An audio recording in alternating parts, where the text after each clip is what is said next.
Well, welcome back. We take great privilege and honor to continue our relationship with Mr. Thomas McDowell, who is has a local pharmacy here and one in Scotland Neck, and his family has been involved in medicine about 100 years, hasn't it? Yeah, a little over 100 years, four generations. So it's not like they've got just put the hook in the water. They know what they're talking about.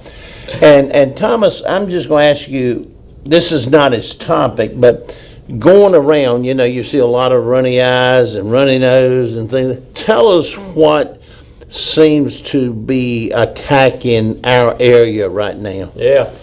So I like that idea. Just a kind of a quick rundown on what's going on, what we're seeing, what to look out for. We're kind of transitioning, into spring. We've still seen a big peak in flu a couple of weeks ago. It's tapered off a little bit with some of the weather changes and increased temperatures. A lot of times these viruses struggle to transmit and carry from host to host as much, but still seeing a lot of flu, so just be careful out there. It's not too late to get a flu vaccine if that's something you wanted to do. It's never really too late for that. Typically after May is about the end of that time, but we will often continue to see flu into May, and so just be on the lookout for that. Hopefully we're on the path to some warmer weather, but as we transition in spring, that's when we start seeing that fun yellow stuff. Pollen coming in. And we're not seeing a ton yet, but I am starting to see some of those allergy symptoms. These plants get a little confused when we get these 70-degree days, and things may start blooming. Pollen is going around and will go around, so just be on the lookout for that. And seasonal allergies are pretty common. You've got your antihistamines out there, your generic Zyrtex, Claritins, Allegras that can really help dry up the runny nose, sneeze, and allergies. Come see your local pharmacist if you have trouble with that. But that's on the horizon. One quick update is we're seeing a lot of pneumonia and a lot of I have heard that. A lot of upper respiratory traveling down into the lungs, into a lower respiratory and that infection. can be serious. And especially if you're elderly, it's very serious. A lot of them are viral, but not a ton you can do about those except trying to address them early. But as far as bacterial pneumonia, there is a vaccine for that that covers about 20 strains of bacterial pneumonia. So that's an option, and the age for that got lowered to 50 plus recently. Mm-hmm. So it used to be 65 plus. Now, if you're 50 plus, doesn't matter if you have any pre-existing conditions at all, you're eligible to get a pneumonia shot. But that's what we're seeing, and hopefully we'll see less and less of the respiratory illnesses as we transition in the spring, and then on the flip side we'll have a lot of the symptomatic allergy type symptoms. Even the Pope's going through difficulties. Yeah, I think he has pneumonia. Yeah. I believe, and seeing a lot of that, and a lot of it's viral, unknown causes really on some of these viruses. Not COVID, not flu, not RSV, but well, thank you for that. Now, Thomas, our new administration seems to be taking health as a big issue. And RFK Jr. seems to have it's your choice. That's good. And he has a lot of the feelings about vaccines. And I think your topic today is about vaccines. So give it to you because some people react differently, and also take it away. Yeah. But I think RFK is going to enhance without pressuring. Well, we're at our pharmacy at Medical Park Pharmacy, we really pride ourselves on educating and informing, and then the consumer, our customer, can make a decision about their health. We're a resource of information, so we really like to strive to give clear, transparent, unbiased information. So the vaccine that we're talking about at our pharmacies this month that sometimes gets put on the back burner and doesn't have as much discussion around it is the tetanus vaccine. People take that for granted. And that's one that is put on the back burner until you step on a rusty nail. That's right. And I'll talk about that a little bit, but it's one where you can't remember when you last got it. You know you should be getting it regularly or Isn't it about every 10 years? Is that correct? So as an adult, typically, guidelines recommend a booster every 10 years.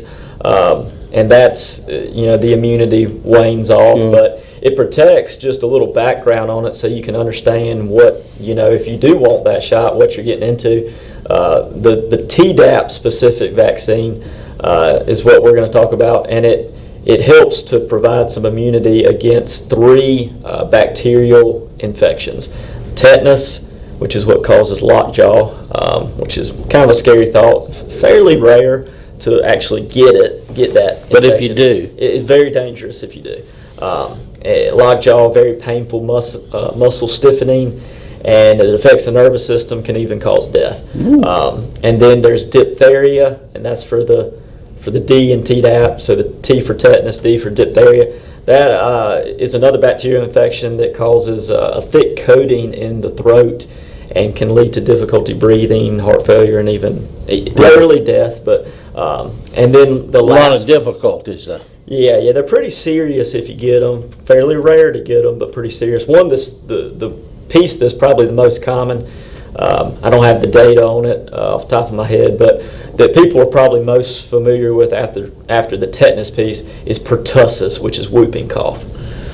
Gosh, I hadn't heard that in a while. So you used to see a lot of that 50 plus years ago, and still is around. Watch the cowboy movies. Yeah. And so the pertussis is whooping cough. That's another bacterial infection, usually most dangerous in children, but causes violent coughing, difficulty breathing. And that's one where you'll see, a lot of sometimes the family members will get the Tdap shot before, a baby in their family is born, just to help prevent the spread of whooping cough, because it usually doesn't cause a lot of harm to an adult, but it can be more severe in children and definitely more symptomatic. So that's what you're protecting against. So you want to know what you're doing if you're getting a shot.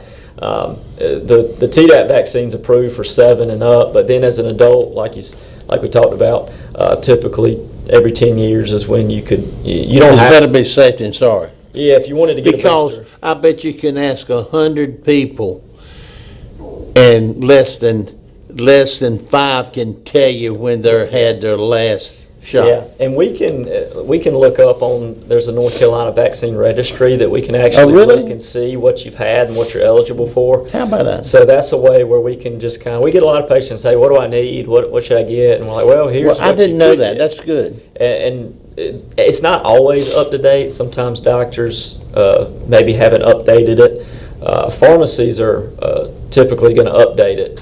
We're supposed to try to put it on that registry, so you can kind of see your history and what you may be eligible for. But that focusing in on the tetanus, because usually people are coming in and talking to their doctor or their pharmacy when they step on a rusty piece of metal. And oddly enough, the first thing they say, when's your last had your tetanus shot?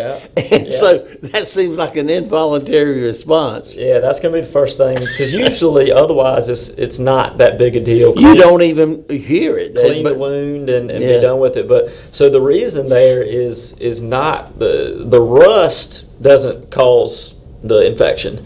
So the background there is that rusty nails and other rusty pieces of metal, etc., are often found in dirty soil. Mm-hmm. So the tetanus bacteria is typically found in soil, dirt, and so that bacteria is Clostridium tetani, and it's found in soil. So the thought is, if you step on a rusty nail that's stuck under the dirt, that rusty nail might be contaminated with Clostridium tetani. Well, if it's been there a while, there's a good chance. And also with manure and animal feces. Oh, yeah. Also, they have often contain Clostridium tetani. So that's the thought behind the rusty nail, and it really, honestly, would apply with any nail. If it's stuck in the dirt, it's not just a rusty nail. And so, and then if you have an open cut or wound, that's the pathway for the bacteria to get into your body. Well, and you know, there are many vaccines, but tetanus and polio and things like that have proven their worth. Yeah, and this is one that is nice to have a little peace of mind if you do step on something, Yeah. because a lot of, folks working outside, farmers and construction, they're around a lot of that stuff. And they can go through shoes and tennis shoes. It'll I mean, pop right through. oh yeah, and so And even in yards, after you have construction, a lot of times there's stuff left absolutely, in that the was yard. what I was in. And so it doesn't have to be rusty. If it's been there a while, sometimes some of these new metals take a while to rust, and so it could be anything that's contaminated, and it comes through the cuts and scrapes. So what do you do if you step on a rusty nail? So let's talk about that. First off, you want to wash your hands. Because you're going to be trying to treat and clean the wound. You want to have clean hands. Wash your hands, and then you're going to take soap and water and clean the wound really well. And then, Do you put alcohol or hydro? You can, but really it's hard to beat soap and water. Is that right? Yeah, I mean, because It works. the scrubbing and the friction gets rid of most of that bacteria. Putting some alcohol or hydrogen peroxide might provide a little bit more of a killing agent into the wound. But it's going to still hurt. soap and water. But start with soap and water. You can put, if it's deep and you can't really use friction and soap to clean it well, if it's a puncture, you may want to consider some alcohol. Okay. And so, Well, that's good. We have a caller. You want to you're on the air. Yeah, good morning. Do you have a good health question this morning? I do. Well, a statement that Tom was talking about when you have puncture and step on something. Roger, that seems to be where my problem, my infection in my foot came from. Is that right? They said I had a puncture of some sort in my foot that I may have stepped on, and I don't really recall doing it. But, that infection brought on over the weekend, and then by Monday it turned into that flesh-eating bacteria, or, necrotizing fasciitis. And so it's important for people to check, especially diabetics, check their feet.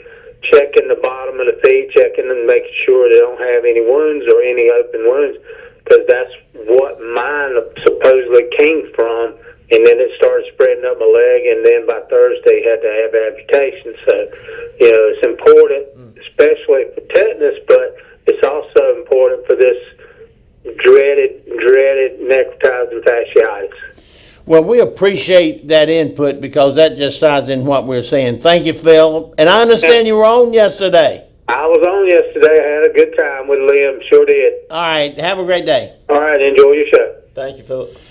That's a great point. Well, that's a prime example of severity. Now, I appreciate this, but I'm going to ask you a question because it's time we close out. Across the nation, it's not many in numbers, but measles is, especially in Texas, it may be because of our border, I don't know. But, when one's in a state, anything can happen. But do you have any comments on that in closing? And then, once that question is answered, your closing remarks is everything about you and your location, and if you have, those of you that may be viewing for the first time, so you can find them. Yeah, we don't administer the measles vaccine, so I'm not necessarily as well versed in that. Okay. I have heard about those cases, and still really, really rare. Yeah. But that's definitely a childhood vaccine that folks kind of make a choice on whether they're getting it. I still hope that it doesn't become something that is spreading more rapidly, but hopefully it'll be contained. But there's always going to be some of these things going around, Pop up, yeah. and making an informed decision for your family and for your health and is definitely important. And just real quick, touching on Philip's point, he made a great point because there's not just the Clostridium tetani in soil or wherever. There's bacteria, all kinds of bacteria everywhere. And for diabetics, I did want to touch on this because we have a lot of diabetics at our pharmacy. If you have a wound in your foot, you have to take it very seriously because when you're diabetic, you typically have some nerve damage and some decreased circulation or worsened circulation due to the elevated blood sugar. And the first culprit of having poor circulation, what's affected initially is typically the feet. And you need blood flow and great circulation to fight off potential infections, because that's how you're carrying your white blood cells, your infection fighters down to your foot. And if you can't do that, then you are more likely to have a wound, and that's where we see those amputations. Well, thank you for that. So that's key. And then lastly, if you do have a question about the tetanus shot, or if you're up to date, our phone number for Medical Park Pharmacy is on the screen. We're in the Medical Park building at 901 North Winstead Avenue. Call us at 443-RX-RX. And we'd love to help you. You don't have to get your prescriptions filled with us to get a vaccine with us. No appointment. We usually have you in and out 15 minutes. If you're over in the Halifax County area, come see us at McDowell's. On Main Street. Main Street, right on the main drag, big Coca-Cola sign. And we'd love to help you or just inform you about what you might be eligible for. And we'd love to be your pharmacy if you're tired of dealing with a big box store and waiting in a long line. Come by and see us, and we'd love to help you. Well, Thomas, we continue to appreciate the messages that you bring bi-weekly. And if you have any questions, feel free. I appreciate Philip's call, because that's very informative, because it doesn't get a lot worse than that. Yeah, real example. Yeah. You got to take it seriously. But we appreciate you being here and look forward to seeing you week after next. Thanks, Roger. Enjoyed it.